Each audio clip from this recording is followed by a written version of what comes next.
about it. That's the next game if you want to talk about it. Because I mean, Keep Malik.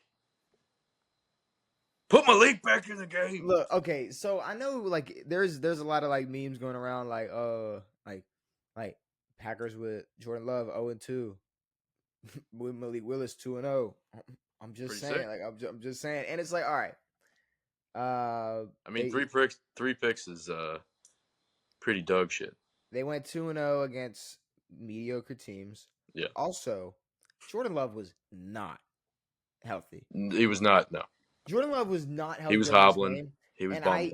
I even said like, and I said to you, it's like if Jordan Love is healthy, and honestly, I should have realized like once it was like the earliest he could return, and it was going to be a game time decision, that it was obvious he like wasn't even going to be close to healthy. I mean, the fact that I don't know, it was shocking that they would put him in after how decent Malik played, and then he was expected to come back 6 weeks. They bring him back after 3, and just not 100% at all.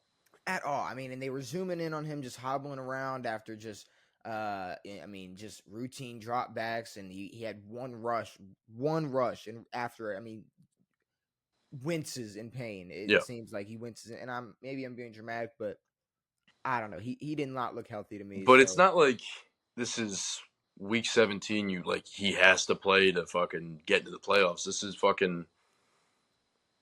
week 4. Take a break, see how fucking Malik does or whatever. And I mean, yeah, the Packers making this decision makes no sense to me. Almost came back. well, Close a little bit. I mean, let's be real. They're what? It was what 7-28, and they scored 28, 20. yeah. They scored 22 in the fourth quarter. Yeah. That was like, to me, this was even like, okay, like the Cowboys were more on the Ravens' ass last week than Sure. Than the this, yeah. Vikings, than Yeah. the Packers were the Vikings. But the Vikings are 4-0. Sam Like, Darnold is 4-0. we continue to do this, and I think you said, like, I don't know, you made a comment maybe like predicting this game where you were like, you picked Minnesota, but you were like, I don't know how long I can keep like going Sure. with this Minnesota hype train, and it's like now they're 4-0. Well, I mean, none of us know how long this will last. I mean, it kind of feels like what happened in Seattle, where it was like Geno's got a fucking 77% fucking completion percentage, and it's like it just continues to happen. So maybe Sam locks the fuck in for a while, and this just continues to happen. He has the weapons. Jordan Addison played great. Obviously, Justin Jefferson's Justin Jefferson.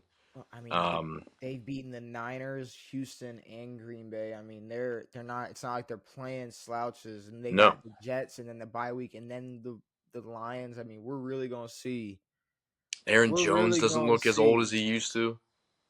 It's just crazy what not having a lingering hamstring injury will do to a player. Yeah, It'll like make them look good again. It's real crazy. good. It's crazy. Yeah.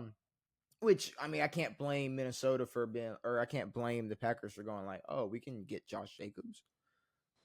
That's sick. Like we can do that. So it's like, I mean, that's a huge everything move for them, but it panned out great for everybody in that in the whole Aaron Jones situation. But I mean, I pretty much at this point, I mean, the Vikings are 4-0. This ain't no Panthers situation or Geno Smith situation. This is, and I said this to you last episode, or maybe not, maybe after the Vikings beat Houston.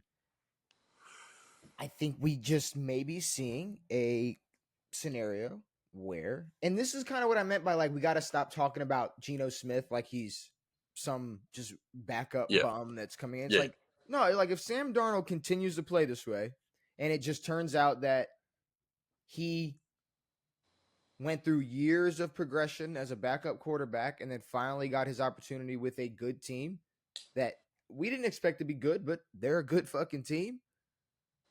And because I mean, it is a former first round pick.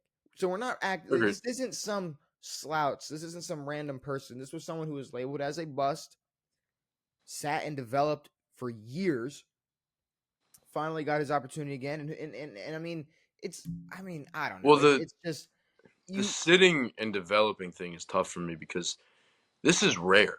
How is it? But Like is this it is Sam though? Darnold doing that. Like If we're we not looking start, at fucking Josh Rosen coming out and playing good. We're not looking at Carson Wentz coming out and playing so is well. Baker Mayfield not a prime example of this? No, Baker's also an example, Okay, but so Baker Mayfield's Baker a prime also example showed of way this. more promise early in his career than Sam Darnold did, and was But it's just put still in weird a. situations. But it's been 4 weeks. I don't want to call Sam a fucking god and some dude Hey, who's bro, you don't now gotta sat call him a behind guy. someone and he's been a beast. But no, it looks great right now. Again, I still don't know how long this will last. You don't have to call him a god, but I'm just saying it's it, it's it's starting to seem like we can't every week just go like, all right, well they're 5, it's only week 5, it's only week 8. It's like at some point we're gonna have to accept that maybe, and okay, maybe his We will, situation is a lot different than Baker's in terms of what we saw early in their career, but it's still the same situation where they bounced around and had no expectations by the point sure, they got to their final teams they're at now. agreed. I mean, Um, Baker was almost out of the league. I mean, Um, Sam Darnold wasn't supposed to start the season, no, they were supposed to hand the so keys straight to JJ. I mean, they are. I'm Vikings. They're cool. I'm happy for No, them. it's cool. They're cool.